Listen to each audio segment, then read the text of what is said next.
What's up everybody, welcome back to Sun Up Builds. Today we are going to be pulling the rear diff out of this 300ZX so that way I can take it over to somebody to get it welded up, and then we're going to end up throwing it all back together.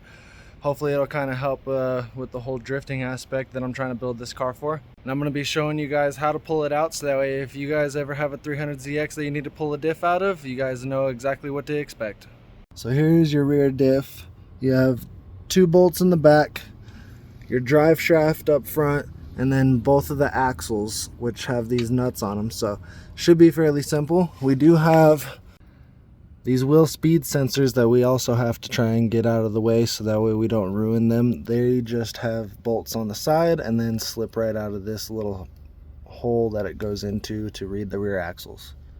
So in order to get the drive shaft out, there's a 14, it's a bolt with a nut on that back end. Both sides are 14s, or at least they should be on yours.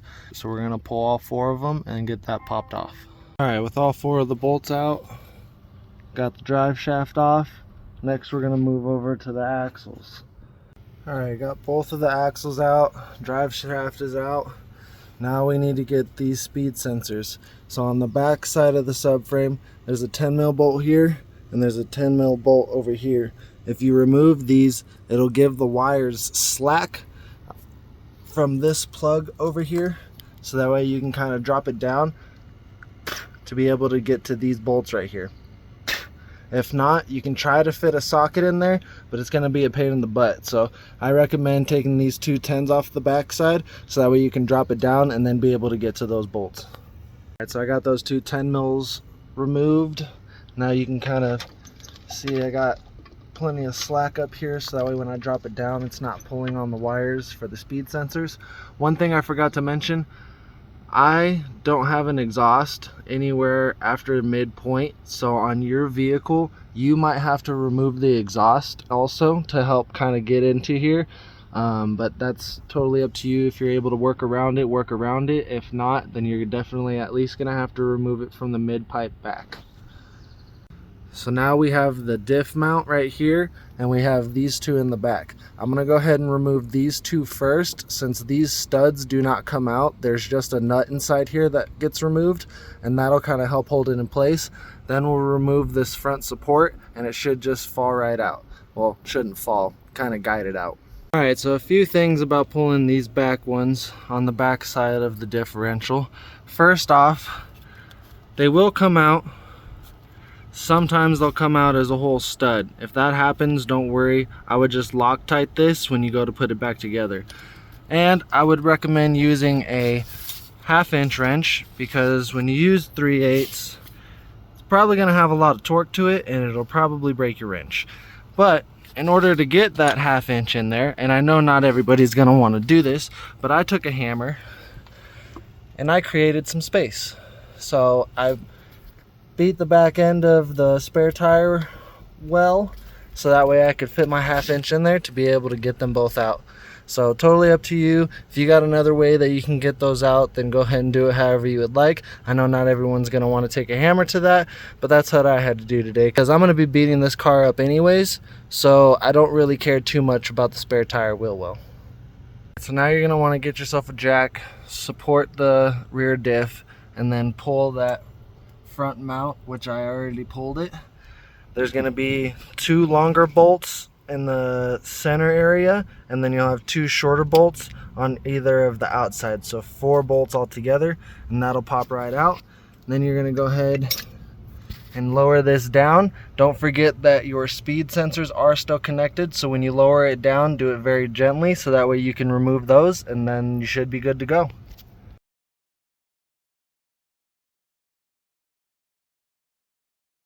Alright, and there we have it. Got the diff pulled out. On the diff, this is the top side of the diff. There are these little caps that go over the ends right here. I suggest putting these somewhere so you do not lose them. But other than that, it's out. It's ready to go. So I brought the diff back home, and we're gonna go ahead and get it drained and pull this cover off and try and get it cleaned out, so that way when I go take it over to the guy that's welding it, it's nice and cleaned up for him. So this is the bottom of it. This is gonna be your drain plug, and on this side over here, this is gonna be your fill plug. So we're gonna drain it. So I'm gonna pull this plug and then we're gonna go ahead and empty it out.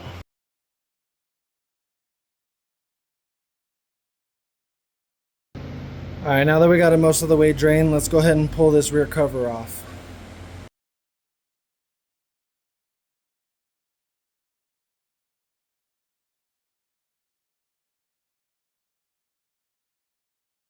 All right, now that we got this off, this is the cover for the diff. Let's go ahead and try and get some of this stuff cleaned out. Now we're gonna spray the crap out of the inside of the diff and try and get it as clean as possible.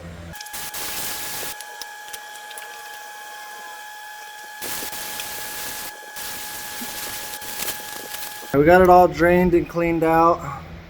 Looks a lot better. I'd say we got probably 99.9% of all of it. I'll probably leave it sit overnight so that way if there is anything left it can kind of drain down, and then I'll just kind of give it one more spray before I leave in the morning. Alright, it's the next day. Kind of let this sit overnight. Doesn't look like too much is really drained down, just a little bit, but I'm going to go ahead and spray that out. And we're going to put it together and take it over so it can get welded up.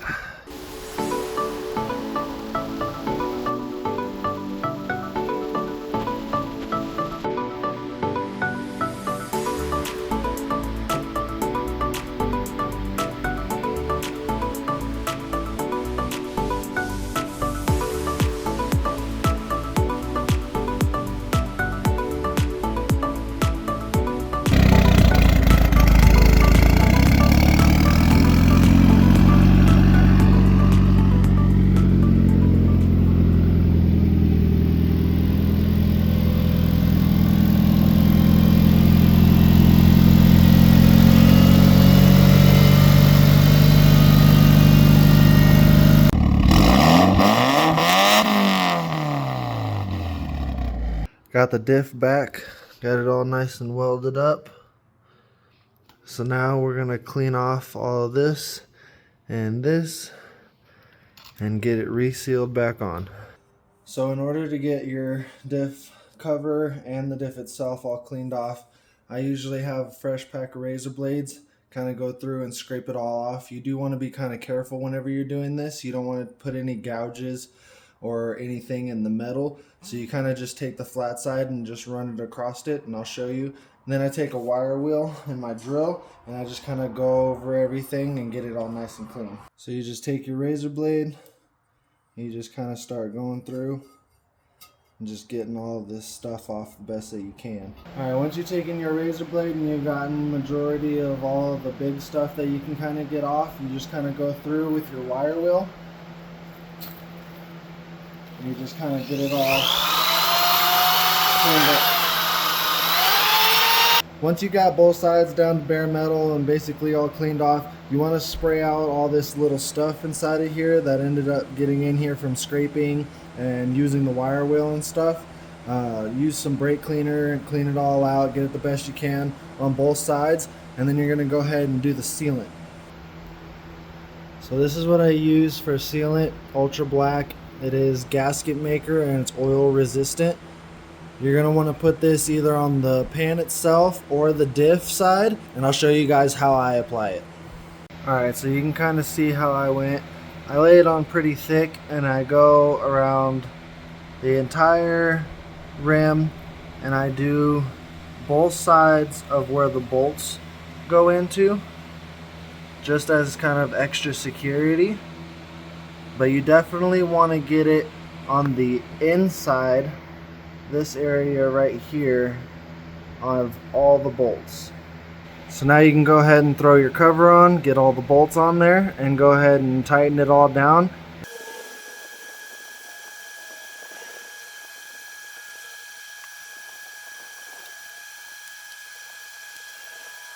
Got the cover on and all tight. Whenever you go to put the cover on with the adhesive on there, you kind of want to just make sure you sandwich it on there as good as possible. You don't want to move it around like this as soon as you start touching the adhesive together, because you can start messing up the seals that are around the edges and kind of thinning it out.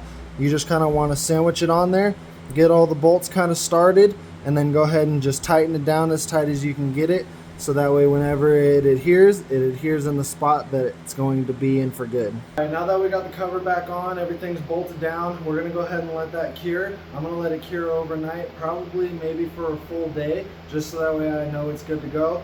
And then I'll put the fluid in it after it's all done curing. Once I got all the fluid in it and everything is good to go, we're gonna go put it in the other Z. Drain plug on the bottom, went ahead and tightened that up. Fill plug right here on the side. Pull that out, and that's where you go ahead and fill it up. For my diff, it says it takes about 1.7 quarts, so I got 2 of them, so I'm gonna go ahead and start filling it up. Once it starts seeping out of this plug right here, I know it's full, and I can go ahead and throw the plug back in.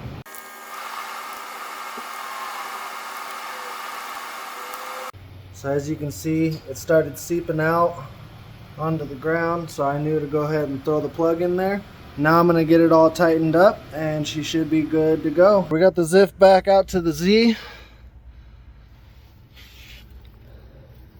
Now let's go ahead and put it in. Boom, and just like that, she's in. Got the diff all connected.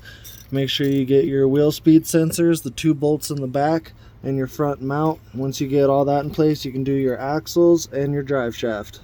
Well, if you're ever trying to get your diff welded, now you kind of know exactly what to go through. I'm sure you probably have to do the same thing whenever you go to reseal the diff cover. So I mean, this can work in a lot of different aspects on any reason why you want to pull your diff. I was just getting my diff welded so that way whenever I go out drifting, I have a little bit better chance of spinning both tires instead of doing like a one-wheel wonder, where you just end up spinning one tire and the other one's just kind of dragging along. So I hope this really helps you guys. If you guys have any questions, leave them down in the comments. If you guys can leave a like and subscribe, I really appreciate it, and I'll see you guys on the next one.